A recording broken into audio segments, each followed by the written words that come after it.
नाभिक स्नेही प्रतिस्थापन अभिक्रियाओं में सबसे पहले अभिक्रिया पढ़ते हैं SN1 अभिक्रिया। जैसा कि मैंने आपको बताया कि जो नया वाला न्यूक्लियोफाइल है वो कार्बन पर जब अटैक करेगा तो दो प्रकार से अटैक कर सकता है और उन दो प्रकारों के आधार पर सब्स्टिट्यूशन रिएक्शंस दो प्रकार की होती है, एक तो SN1 और एक SN2। सबसे पहले पढ़ते हैं SN1 अभिक्रिया। S का मतलब सब्स्टिट्यूशन, N का मतलब न्यूक्लियोफिलिक, यानी कि न्यूक्लियोफिलिक सब्स्टिट्यूशन रिएक्शन। SN का मतलब समझ में आया आपको। ऊपर लिखा है 1। अब इस 1 का क्या मतलब है? इस 1 का मतलब है कि यह जो अभिक्रिया है यह प्रथम कोटि की अभिक्रिया है। किसकी? प्रथम कोटि अभिक्रिया। अब आप पूछोगे सर ये कोटि क्या होती है? तो जो अभिक्रिया की दर होती है वो किस प्रकार अभिकारकों की सांद्रताओं पर निर्भर करती है, उस आधार पर उसकी कोटि निर्धारण होती है। जब आपको रासायनिक बलगतिकी पढ़ाया जाएगा तब आप कोटि किसी अभिक्रिया के लिए क्या होती है उसको इन डिटेल समझ पाओगे। एक बार के लिए ध्यान रखो कि 1 का मतलब यहाँ कोटि से संबंधित है, SN1। अगली बात करें बच्चों, तो ये SN1 में जो अभिक्रियाएं होती है, SN1 के अंतर्गत जो अभिक्रियाएं होती है, या मैं कहूँ कि SN1 के आधार पर जो न्यूक्लियोफाइल अटैक करता है कार्बन पर, तो वो सारा माल मसाला, सारी जो प्रक्रिया है वो दो पदों में पूर्ण होती है। तो मैं ये बात लिख सकता हूँ कि यह अभिक्रिया कौन सी SN1 अभिक्रिया है, यह दो पदों में पूर्ण होती है। कितने पदों में? दो पदों में पूर्ण होती है। दो पदों में कैसे? जैसे मैं आपको बताता हूँ, इसमें दो स्टेप्स होती हैं। एक में तो कार्बोकेटायन बनता है, यानी कि कार्बोकेटायन बनने से मेरा मतलब है एक स्टेप में तो जो पहले वाला न्यूक्लियोफाइल है वो हटेगा और दूसरे स्टेप में नया न्यूक्लियोफाइल जुड़ेगा। यही तो करना है। न्यूक्लियोफिलिक में क्या है, प्रतिस्थापन तो करना पड़ेगा ना अपने को, नए वाले न्यूक्लियोफाइल से पुराने वाले न्यूक्लियोफाइल को प्रतिस्थापित करना पड़ेगा, है ना। ये कार्बन पे मान लो 3 हाइड्रोजन है और एक न्यूक्लियोफाइल है, तो पहले स्टेप में तो ये हटेगा, दूसरे स्टेप में जो नया वाला न्यूक्लियोफाइल है वो ऐड होगा। बात समझ में आई आपको? तो SN1 अभिक्रिया दो स्टेप्स में होती है। इतनी बात लिख ली, साथ साथ लिखते चलो। इसमें आगे वाली इसमें कुछ लाइनें लिख लो। नेक्स्ट जो बात है SN1 के बारे में, जो प्रथम पद होता है ना इसका, फर्स्ट स्टेप, इसमें केवल अभिकारक का अणु भाग लेता है, या मैं कहूँ इसमें केवल एक ही अणु भाग लेता है। प्रथम पद में एक ही अणु भाग लेता है, एक ही अणु भाग लेता है। ये पॉइंट से बड़े इंपॉर्टेंट है जो ध्यान में रखने हैं आपको। अगर बोर्ड के अंदर इस तरह आ जाए तो आपको पॉइंट वाइज SN1 और SN2 के बारे में लिखना होगा, ठीक है। तीसरी बात जो बड़ी महत्वपूर्ण है SN1 के बारे में, जो अभिक्रिया की दर है ना वो केवल अभिकारकों की सांद्रता पर निर्भर करती है। ये बात आप याद रख लो, किस प्रकार से सांद्रता पर किसी अभिक्रिया की दर निर्भर करेगी, ये सब कुछ रासायनिक बलगतिकी के अंदर इन डिटेल समझाया जाएगा। एक बार के लिए ये पॉइंट्स को आप डायरेक्ट लिख लो और याद कर लो क्या, कि जो अभिक्रिया की दर है, जो अभिक्रिया की दर है वो किस पर निर्भर करती है? केवल अभिकारकों की सांद्रता पर।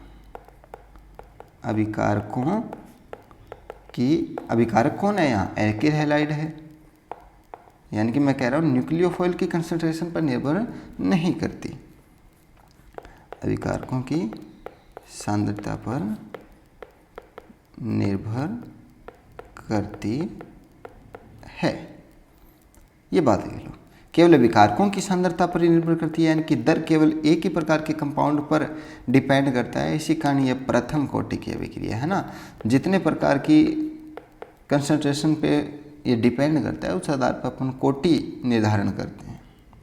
यानी कि मैं यहाँ से कह सकता हूँ कि जो रेट है जो दर है वो डायरेक्ट समानुपाती है किसकी, एल्किल हैलाइड की कंसंट्रेशन की। बात समझ में आती है? बिल्कुल। तो स्टेप बाय स्टेप करते हैं अपन। फर्स्ट स्टेप, पहला पद क्या होगा इसमें, फर्स्ट स्टेप। तो फर्स्ट स्टेप में बच्चों सबसे पहली बात कार्बोकेटाइन का निर्माण होता है। इसमें क्या होता है, फॉर्मेशन ऑफ कार्बोकेटाइन। पहले स्टेप में कार्बोकेटाइन का, गलत लिख दिया क्या, कार्बोकेटाइन का निर्माण होता है। अगली बात, जो फर्स्ट स्टेप होता है ना बच्चों, वो बड़ा धीमा होता है, बड़ा ही स्लो होता है और रिवर्सिबल भी होता है। यानी कि जो फर्स्ट स्टेप है, जो पद है, वो बड़ा ही धीमा होता है और रिवर्सिबल होता है। रिवर्सिबल बोले तो उत्क्रमणीय। अब कोई भी रिएक्शन दो प्रकार की हो सकती है, उत्क्रमणीय और अनुत्क्रमणीय। अनुत्क्रमणीय वे रिएक्शन है जो एक ही डायरेक्शन में चलती है। जैसे अपन ने आटे में अगर पानी मिला दें तो वापस आटे और पानी को अलग अलग नहीं कर सकते। यानी कि एक बार अगर कोई अभिक्रिया होगी तो उसको वापस अपन विकारकों में नहीं बदल सकते। ये उत्क्रमणीय होती है वापस। यानी कि आटे में अगर पानी मिला दिया, इस अभिक्रिया के आधार पर, उत्क्रमणीय समझा रहा हूँ मैं, अगर आटे में पानी मिला दिया तो कोई बात नहीं, वापस अपन आटा और पानी अलग अलग कर लेंगे तो वो हो गई उत्क्रमणीय, है ना। वास्तव में आटे और पानी की जो अभिक्रिया है वो अनुत्क्रमणीय होती है। समझे बात? जैसे दूध से दही बनना, वापस अपन दही से दूध नहीं बना सकते, तो वो अनुत्क्रमणीय अभिक्रिया है। लेकिन ये जो अभिक्रिया होती है वो उत्क्रमणीय प्रकार की होती है। और आपको पता है बच्चों, जो स्टेप स्लो होता है ना, वही दर निर्धारक पद होता है। तो फर्स्ट स्टेप इसमें क्या स्लो है, तो मैं कह सकता हूँ जो फर्स्ट स्टेप होगा वो दर निर्धारक पद होगा। बात समझ में आती है? ठीक है। बेसिकली इसमें हो क्या रहा है, हो ये रहा है कि मान लो अपने पास कोई एल्किल हैलाइड था, मान लो कार्बन चेन के साथ ब्रोमीन जुड़ा हुआ था, ठीक है। तो ये हट जाएगा, यहाँ से ये हट जाएगा और क्या बना लेगा, R पॉजिटिव और प्लस Br नेगेटिव। ये क्या बन गया अपना कार्बोकेटाइन। कार्बोकेटाइन का निर्माण हो गया। बात समझ में आती है आपको? बिल्कुल आसान है। अब यहाँ पर है ना, किसकी प्रेजेंस में होता है कार्बोकेटाइन का निर्माण? विलायक लेते हैं, यहाँ पे एक सॉल्वेंट का यूज करते हैं। और सॉल्वेंट कौन सा लेते हैं अपन? Polar protic solvent. Polar protic solvent का सबसे बेस्ट एग्जांपल है बच्चों अपना H2O। पोलर का मतलब जो ध्रुवीय हो, यानी कि उस सॉल्वेंट में ध्रुवीय आघूर्ण होना चाहिए, डाइपोल मूवमेंट होना चाहिए। और देख लो H2O में डाइपोल मूवमेंट है क्योंकि इनकी विद्युत ऋणता अलग अलग है ना। ऑक्सीजन की विद्युत ऋणता ज़्यादा है, इस कारण इस पर नेगेटिव, इसके कारण पॉजिटिव, तो इस पर एक डाइपोल मूवमेंट क्रिएट होता है। दूसरा, वो प्रोटिक होना चाहिए। क्या होना चाहिए? प्रोटिक। ये देखो प्रोटिक, प्रोटिक का मतलब प्रोटॉन होने चाहिए। देखो इसके पास H+ है तो ये H+ दे सकता है। तो पोलर प्रोटिक सॉल्वेंट यूज करते हैं। पोलर प्रोटिक सॉल्वेंट यूज करने के कारण यहाँ पे एक कार्बोकेटाइन का निर्माण होता है। समझे बात? क्यों होता है, कैसे होता है, ये कंप्लीट अपने आप में एक मैकेनिज्म है जिसको आपको ध्यान में एक बार के लिए नहीं रखना है ना। इसका वो यूज और बता दूंगा मैं आगे। एक बार के लिए इतना ध्यान रखो कि फर्स्ट स्टेप में क्या होगा, कार्बोकेटाइन का निर्माण होगा, धीमा व उत्क्रमणीय पद होता है, दर निर्धारक पद होता है। ठीक है। अब दूसरा पद, SN1 का दूसरा पद, सेकंड स्टेप। सेकंड स्टेप में क्या होगा बच्चों? सेकंड स्टेप थोड़ा एक तो फास्ट होता है। क्या होता है? फास्ट। दूसरा, इसमें नया न्यूक्लियोफाइल अटैच होगा। न्यू जो न्यूक्लियोफाइल है वो जुड़ेगा। कोई दिक्कत है इसमें? कोई दिक्कत नहीं। तो होगा क्या कि अपना जो कार्बोकेटाइन है इस पर नया न्यूक्लियोफाइल जैसे OH- हो गया, ये जुड़ेगा और क्या बना लेगा, ROH यानी कि एल्कोहल बना लिया। बस ये इतना ही आपको ध्यान में रखना है बोर्ड के दृष्टिकोण से, इससे ज़्यादा आपको ध्यान में नहीं रखना है। ठीक है, अब आप नोट में डाल लो कि पोलर प्रोटिक सॉल्वेंट क्या करेगा। तो नोट लगा के आप थोड़ा सा लिख लो, क्या पोलर प्रोटिक सॉल्वेंट का जो यूज है वो क्या होगा। ये थोड़ी सी ध्यान रखने वाली बात है और आपको समझ में आ जाएगी। देखो अपन ने लिया क्या था, एल्किल हैलाइड लिया था, यही बात है। ये लो जी अपना एल्किल हैलाइड RBr, और अपन ने पोलर प्रोटिक सॉल्वेंट लिया था, ये लो अपना H2 दिखा। इस H2O के प्रेजेंस में अब ये भी देखो, जो एल्किल हैलाइड है अपना वो भी ध्रुवीय यौगिक है एक तरह का, मैं कह सकता हूँ, क्योंकि ब्रोमीन जो है वो हैलाइड है और हैलाइड की विद्युतता ज़्यादा होती है, तो इस पर पार्शियली नेगेटिव, इस पर पार्शियली पॉजिटिव। और जो अपना H2O है जो ध्रुवीय प्रोटिक विलायक है अपना, वो भी ध्रुवीय यौगिक एक तरह का। तो ये ध्रुवीय यौगिक क्या करते हैं कि जो यहाँ पे कार्बन और ब्रोमीन के बीच में जो बॉन्ड है, यहाँ इसके और इसके बीच में जो बॉन्ड है, इसको 80% तक क्या कर देते हैं, वीक कर देते हैं। क्या कर देते हैं, 80% वीक। क्योंकि देखो यहाँ पे ऑक्सीजन, यू मान लो HH, यहाँ पे ये हाइड्रोजन इसको ब्रोमीन को आकर्षित करेंगे, क्योंकि हाइड्रोजन पे पॉजिटिव है, ब्रोमीन पे नेगेटिव, इधर ऑक्सीजन इसको अट्रैक्ट करेगा। तो होगा क्या कि यहाँ पे दरार आ जाएगी, बीच का जो बॉन्ड है वो बड़ा वीक होने लगेगा। वो कहा जाता है कि 80% तक वीक हो जाता है। तो इस कारण कार्बोकेटाइन बन जाएगा, ये लो R पॉजिटिव और साथ में ब्रोमीन नेगेटिव बन गया। अभी ब्रोमीन नेगेटिव का कुछ हुआ नहीं है। तो जब ये R पॉजिटिव बन गया यहाँ पर और ये ब्रोमीन नेगेटिव यहाँ पर, चार्ज तो अपोजिट है, विपरीत आवेश है, विपरीत आवेश है, तो मैं कह सकता हूँ कि ये पॉजिटिव चार्ज इस नेगेटिव को वापस अपनी तरफ आकर्षित कर सकता है। यहाँ H2O भी पड़ा है और H2O के लोन पेयर को भी आकर्षित कर सकता है, ये दोनों ही बात है। लेकिन बच्चों होगा क्या कि जब अपन पोलर प्रोटिक सॉल्वेंट यूज कर लेंगे ना, तब ये ब्रोमीन जो माइनस है इसको अपना H2O घेर लेगा। क्या, H2O घेर लेगा, चारों तरफ से H2O घेर लेगा, है ना। इसको H2O ने घेर लिया और H2O जब इसको घेर लेगा तो विलायकन ऊर्जा मिलेगी अपने को, यानी कि बॉन्ड फॉर्मेशन होगा। या मैं कहूँ जो पोलर प्रोटिक यानी कि हाइड्रोजन, इसको चारों तरफ से हाइड्रोजन्स घेर लेंगे और उस कारण क्या होगा, अपने को विलायकन होगा इसका, या मैं कहूँ जलयोजन होगा और उस कारण अपने को एक ऊर्जा मिलेगी। वही ऊर्जा को अपन कहते हैं विलायकन ऊर्जा। नए बॉन्ड बनेगी तो उससे एक ऊर्जा निष्कासित होती है और यहाँ से हैलाइड आयन का जो विलायकन होगा तो उससे एक ऊर्जा का निष्कासन होगा। ये लो मैं डिटेल में लिख देता हूँ, हैलाइड आयन का विलायकन,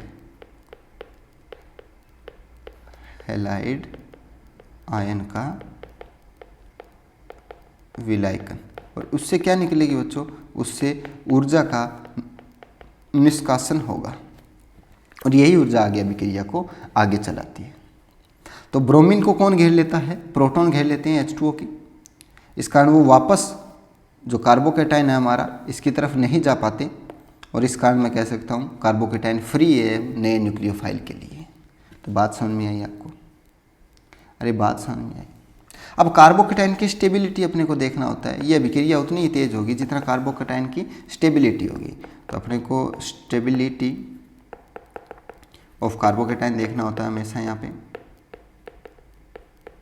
कार्बोकेटाइन जितना स्थायी होगा उतनी अभिक्रिया ज़्यादा चलेगी। तो SN1 के लिए कार्बोकेटाइन की स्टेबिलिटी अपने को बड़ी महत्वपूर्ण है।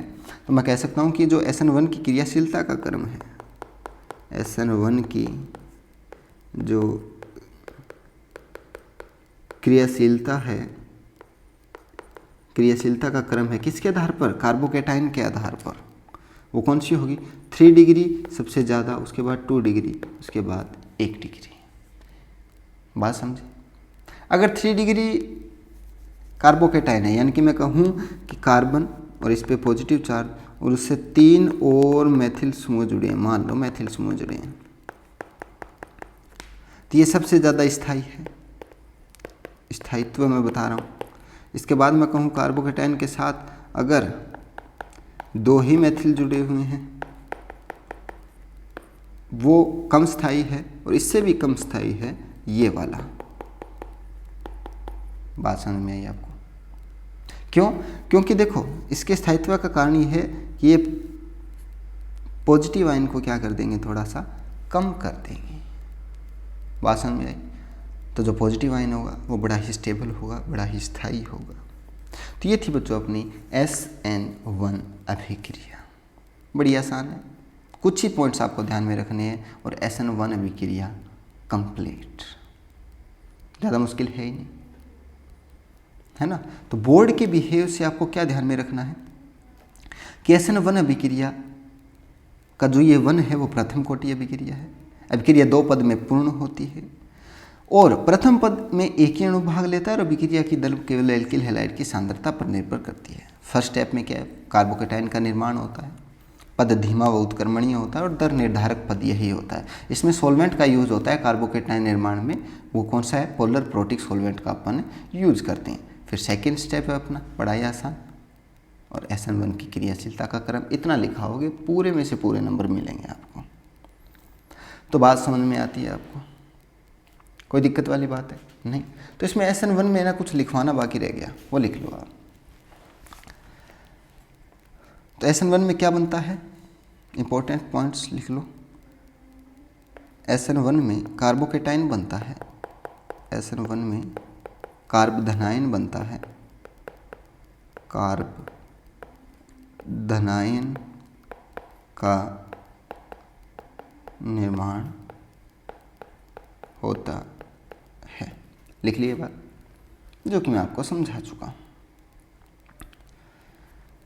एक लाइन और बड़ी इंपॉर्टेंट लाइन है, यही सबसे महत्वपूर्ण लाइन है कि ये जो अभिक्रिया है किस में संपन्न होती है, ध्रुवीय प्रोटिक विलायकों में। ध्रुवीय प्रोटिक विलायकों की उपस्थिति में, विलायकों की उपस्थिति में संपन्न होती है। बड़ी आसान सी बात है। और ध्रुवीय प्रोटिक विलायक के एग्जांपल्स अगर मैं आपको बताऊं तो जैसे कि हो गया H2O हो गया अपना, यानी कि जल, या मैं कहूँ एल्कोहल हो गया, या मैं कहूँ एसिटिक एसिड हो गया, ये सब क्या है, ध्रुवीय प्रोटिक विलायक है। ये लाइन बड़ी इंपॉर्टेंट है क्योंकि NCERT में दे रखी है, तो आपको ध्यान में रखना है। अगर SN1 पे सवाल आ जाता है तो जितनी चीज़ें आपको लिखवाई, अगर आप इतनी चीज़ें लिख के आते हो, ये कम से कम समझने योग्य है, तो आपको सारा माल मसाला याद हो जाएगा, ये अभिक्रिया कर पाओगे आप, है ना। और बोर्ड में अगर ये रिएक्शन आ जाती है, इतना लिखा ना, पूरे में से पूरे नंबर मिलेंगे। अब आपको पढ़नी है क्या, SN2 अभिक्रिया।